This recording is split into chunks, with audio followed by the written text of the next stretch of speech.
안녕하십니까. 신의균의 군사TV 한국군 무기 대백과 시간입니다. 오늘도 역시 우리 대한민국 국군이 쓰는 육해공군 해병대의 무기 돌아가면서 설명해 드리는데 오늘은 해군 무기죠. 자, ARP 잠수함계의 절대 지존입니다. 우리 한국 해군의 도산 안창호급 잠수함, 3000톤급 잠수함, 장보고 3급 잠수함 이렇게 여러 가지 이런 이름으로 불리고 있는데 도산 안창호급 잠수함 보겠습니다. 자, 우리가 잠수함 연내 생산을 꽤 했습니다. 1990년대부터 장보고급 잠수함을 우리가 생산했는데 그 장보고급 잠수함이 총 9척인데 1번 함인 장보고함은 독일에서 직접 만들어서 가지고 왔고 2번 함부터 우리가 생산을 했습니다. 그런데 이제 이 초기형은 독일에서 부품을 전부 가져와서 우리가 조립 생산을 했고 박위함부터 우리가 이제 부품도 국산화하고 해가지고 라이센스 면허 생산을 하게 됐습니다. 그래서 한국은 209급 잠수함을 8척을 9척 중에서 8척을 독자적으로 한국에 있는 대우조선 해양에서 직접 만들어 보았고, 그리고 이제 2000년대 들어와서 214급 잠수함, AIP 잠수함이죠. 그 214급 잠수함을 현대중공업에서 역시 또 9척을 라이센스 생산해 봤습니다. 그러니까 18척이나 잠수함을 가지게 되고 그 중에서 17척을 직접 만들어 본 굉장한 잠수함 강국이 되었어요. 물론 전부 이제 디젤 잠수함인데 여기 214급 잠수함인 김좌진함, 그리고 뒤에 209급 잠수함인 정운함 이렇게가 나란히 우리 잠수함 사령부 부두에 주기되어 있는 모습을 우리가 계류되어 있는 것을 보고 있습니다. 자, 그런데 이러한 잠수함을 가지고 뭔가 적에 대해서 전략적인 타격 능력을 가지기에는 좀 부족합니다. 이런 잠수함들은 덩치가 작기 때문에 연안 방어에 특화된 그런 잠수함이었죠. 그래서 2000년대 이후에 인접국을 또 잠재적 적국을 그리고 직접 북한에 대해서 직접적인 타격 능력을 가진 그런 전략적인 잠수함이 필요하다라는 생각을 하게 된 겁니다. 그리고 이 장보고급 잠수함이 1990년대부터 생산이 되었으니까 한 30년 쓰면 퇴役해야 되지 않느냐 해서 그러한 명분으로 사실은 육군, 해군, 공군 할 것 없이 다 30년 쓰면 퇴役이야 라는 그런 불문율이 은연중에 있습니다. 그러니까 1990년도부터 장보고 썼으니까 2020년쯤 되면 퇴役해야 되잖아. 그러니까 그러면 이 장보고급 잠수함의 차세대 잠수함 필요하지. 그러면 당연히 더 좋은 거 해야지. 이렇게 된 겁니다. 그러다 물론 장보고급 잠수함 퇴役 안 합니다.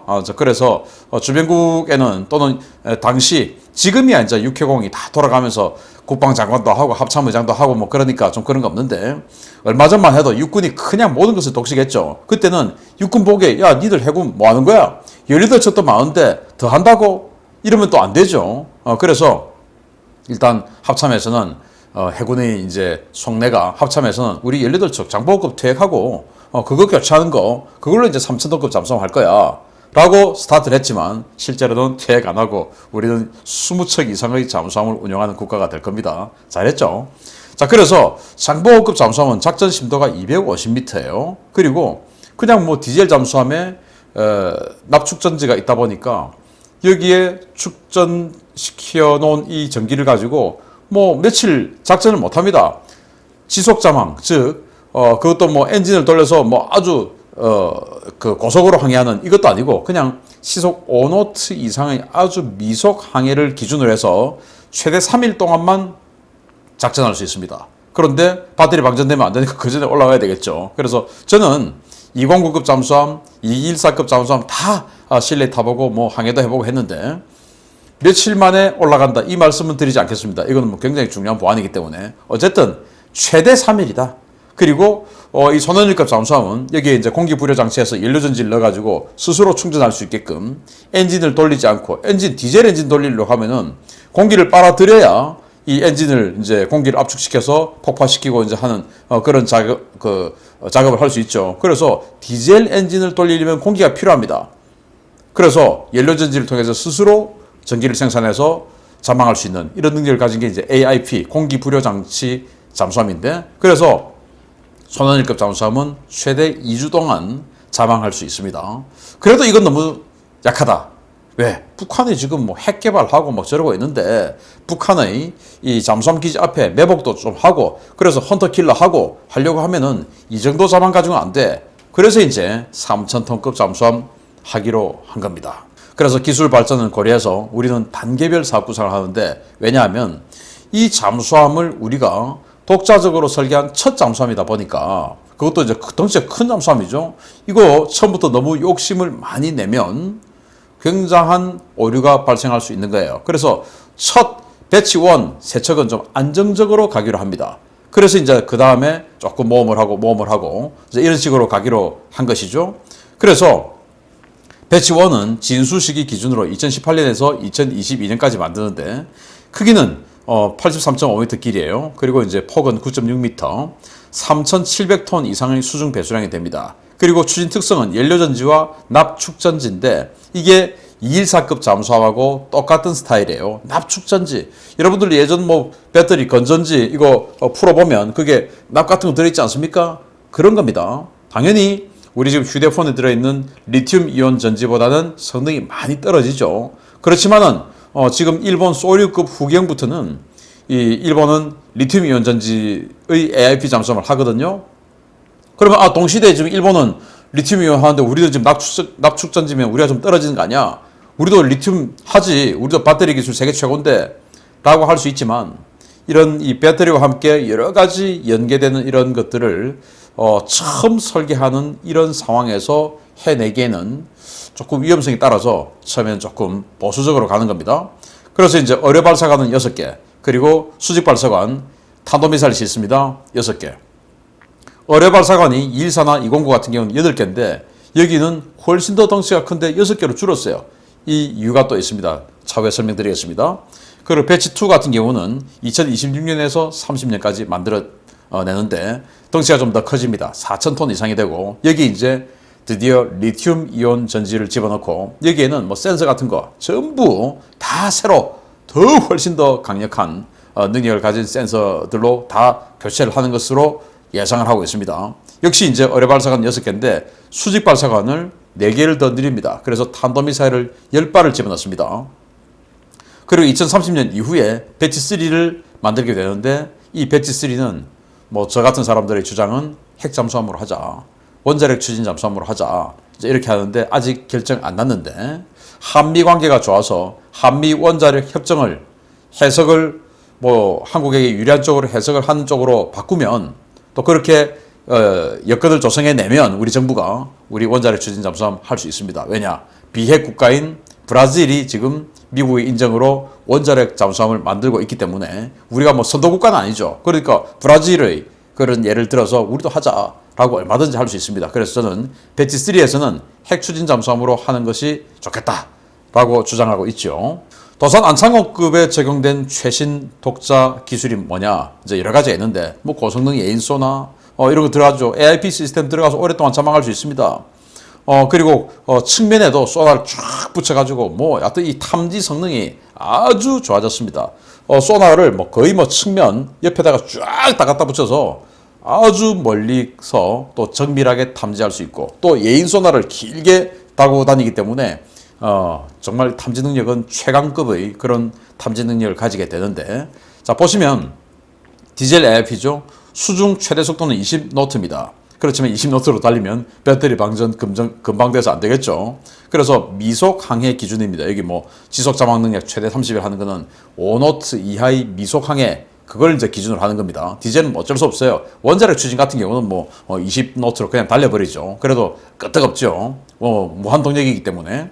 자망 심도는 역시 400m, 승조원은 50명, 그리고 무장은 어뢰, 미사일 20발을 탑재를 하고, 장전은 6발을 하지만 탑재는 20발을 합니다. 그리고 SLBM, 이 탄도미사일을 6발을 장전하고 다닙니다.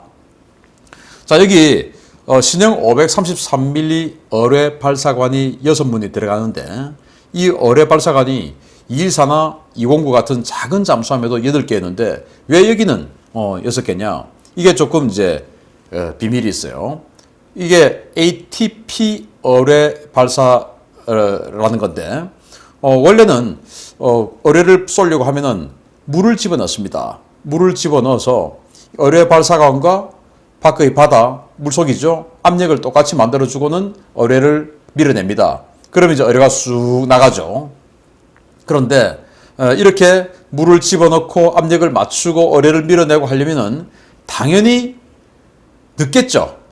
빨리 지금 어뢰 쏴야 되는데 이런 과정이 좀 시간이 좀 오래 걸리겠죠. 그렇지만은 뭐 어뢰 주수음이나 그런 바닷물 주수음이나 이런 것도 저기 탐지할 수도 있지만 어쨌든 조용은 합니다. 그렇지만은 반응이 늦어요. 그래서 또 어뢰가 나갈 때 가속도 늦어요. 그래서 이런 것들을 좀 개선할 수 없을까 해서 공기 압축 방식이라는 걸 씁니다. 그래서 공기를 확 압축시켜서 확 퐁 하고 밀어내버려요.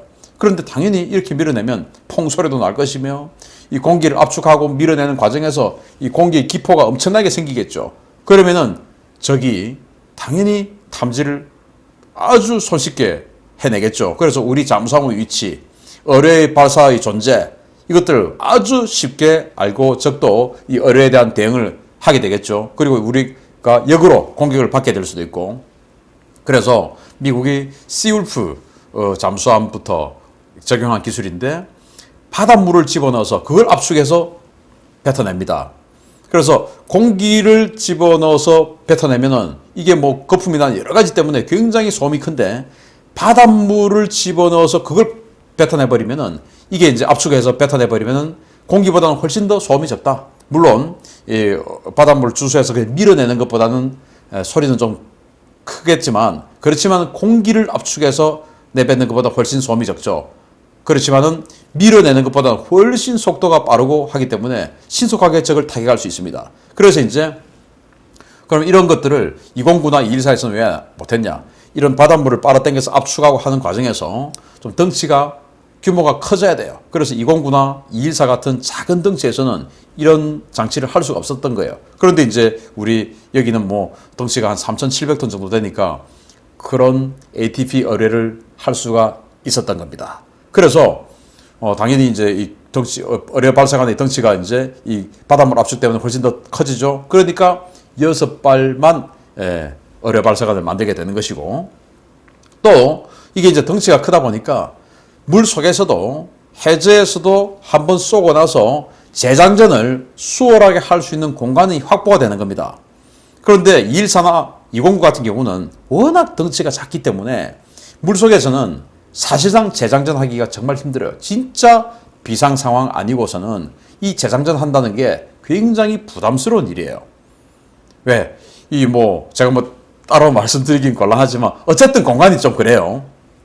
그래서 여기는 공간 확보가 되니까 굳이 뭐 8발씩 이렇게 장전하지 않아도 한번 쏘고 나면 재장전 또 얼마든지 또 탄의 성능에 맞게 여기 어뢰 미사일 이니까 야 어뢰도 쏴 또 이번엔 미사일 쏴 뭐 이렇게 할 수 있는 겁니다.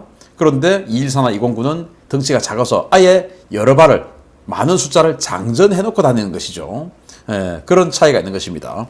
그래서 지속 자막 능력이 3주 이상이 되는데 획기적으로 향상된 작전 능력이에요. 그래서 여기 이제 연료전지에서 그 스스로 또 발전을 해내가지고 축전지로 또 보내기도 하고요. 물론 또 발전을 돌려서 엔진에서 디젤 엔진에서 또 축전지로 또 보내기도 하고요. 뭐 이렇게 해서 아주 오랫동안 자망을 할 수 있게 되는데 214가 2주 동안 자망을 하는데 이 지금 방식은 사실은 214 손원일급 잠수함하고 거의 똑같은 거예요. 다만 덩치가 더 커졌다라는 거죠. 그러니까 축전지가 더 많이 들어간다. 뭐 이런 것들 뿐입니다. 그래서 아주 안정적인 기술을 사용하는 것이고 다만 그렇기 때문에 덩치가 훨씬 커졌음에도 불구하고 자망 능력이 압도적으로 길어지지는 않았어요. 왜? 일단은 안정적으로 가야 되니까 저는 뭐 그게 맞다고 봅니다. 자 그렇게 해서 한 3주 이상 자망할 수 있게 되었고 무장을 보면 범상어 우리 한국형 아주 성능 좋은 광섬유 유도 방식의 그 어뢰인데요. 전동식입니다. 전동으로 움직이니까 당연히 소음이 아주 적겠죠. 그래서 적이 어뢰의 공격을 받고 있다는 것을 파악하기 힘듭니다. 소음이 적으니까. 그리고 사거리는 50km나 되고요. 그리고 속도는 시속 60노트나 됩니다. 아주 빠르죠. 60노트나 되다 보니까 적이 탐지를 하고 도주를 한다 하더라도 충분히 쫓아가서 타격할 수 있죠. 예를 들어서 독일제 슈트 어뢰 같은 경우는 속도가 거의 뭐 배 속도하고 군함 속도하고 비슷하다 보니까 군함이 작심하고 도망가면 쫓아가기 힘들었는데 여기는 군함 속도의 거의 2배 정도 되니까 충분히 쫓아가서 적을 타격할 수 있는 그런 속도까지도 되고, 그리고 광섬유 유도를 하다 보니까 이 사실은 유선 유도가 굉장히 정확하죠. 무선보다는 유선이 당연히 정확하죠. 그래서 광섬유를 통해서 유선 유도를 하고, 그러다가 적이 이제 혹시나 그거 우리 잠수함의 위치를 파악하고 우리 잠수함에 역공을 해오면 그 광섬유 유도를 끊고 이제 항적 웨코밍 항적 유도로 이제 무선으로 전환해서 공격할 수도 있고요. 그리고 하푼 블락 2 버전의 하푼 미사일을 싣는데, 이게 이제 잠대함 미사일 또는 잠대지 지상도 타격할 수 있습니다. 그래서 사거리는 하푼 블락 1의 150km보다 한 100km 더 늘어난 248km예요. 굉장히 길어졌죠. 속도는 마 0.7, 조금 느린 속도입니다만은 굉장히 정확하죠. 관성항법, 그리고 능동 레이더, 스스로 이제 레이더가 있어가지고 보면서 가는 겁니다. 탄도 중량은 221kg. 자, 이렇게 해서 이런 것들도 여러 발 싣고, 그래서 어뢰 발사관을 통해서 어뢰를 쏘아서 적함을 공격할 수도 있고, 또 잠대 함 미사일을 쏘아서 적함을 공격할 수도 있고, 또 여의치 않으면 적 육상을 적의 해군 기지를 뭐 바로 그냥 타격할 수도 있는 이런 능력을 가지고 있고, 현무2 SLBM 탄도미사일이죠. 이거 이제 북한이 탄도미사일 자꾸 쏘고 하니까 원래는 여기다가 SLBM이 아니고 SLCM 넣으려고 했었어요. 그래서 그냥 수직 발사관 넣어가지고 순항미사일 천룡 같은 거 이런 거 여러 발 넣으려고 했는데, 북한 핵 실험하고 하는 바람에 당시 김관진 장관이 야, 거기도 우리도 탄도미사일 넣자 해가지고 이제 탄도미사일로 바꿨어요.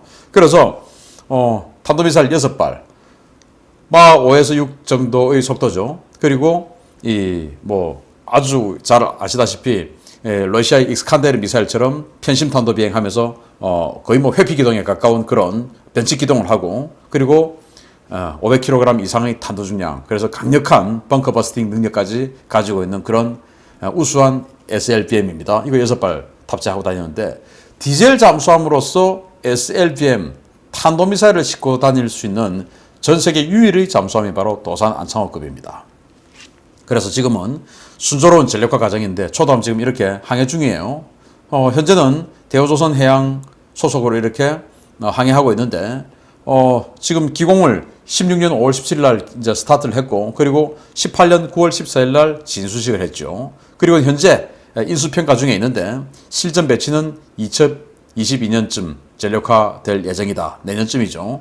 그런 예정이 있는데, 지금 아마 잘은 모르지만 앞으로 지금도 그렇고 앞으로도 그렇고 수년간 이 도산 안창호 함에서는 굉장히 많은 문제점이 흘러나올 겁니다. 그렇게 해서 국정감사를 할 때, 가을에 국정감사 하지 않습니까? 도산 안창호급에 뭐 문제가 있다 어쩌고 이런 거 앞으로 계속 나올 거예요. 그런데 그것을 가지고 마치 해군이 잘 못하고 있다, 또는 대우조선해양이 잘 못 만들었다 라고 평가를 한다면 그 사람은 잠수함 건조 또는 군함 건조에 대해서 아주 무지한 사람입니다. 잠수함이라고 하는 것은 뭐 완전 미지의 세계죠.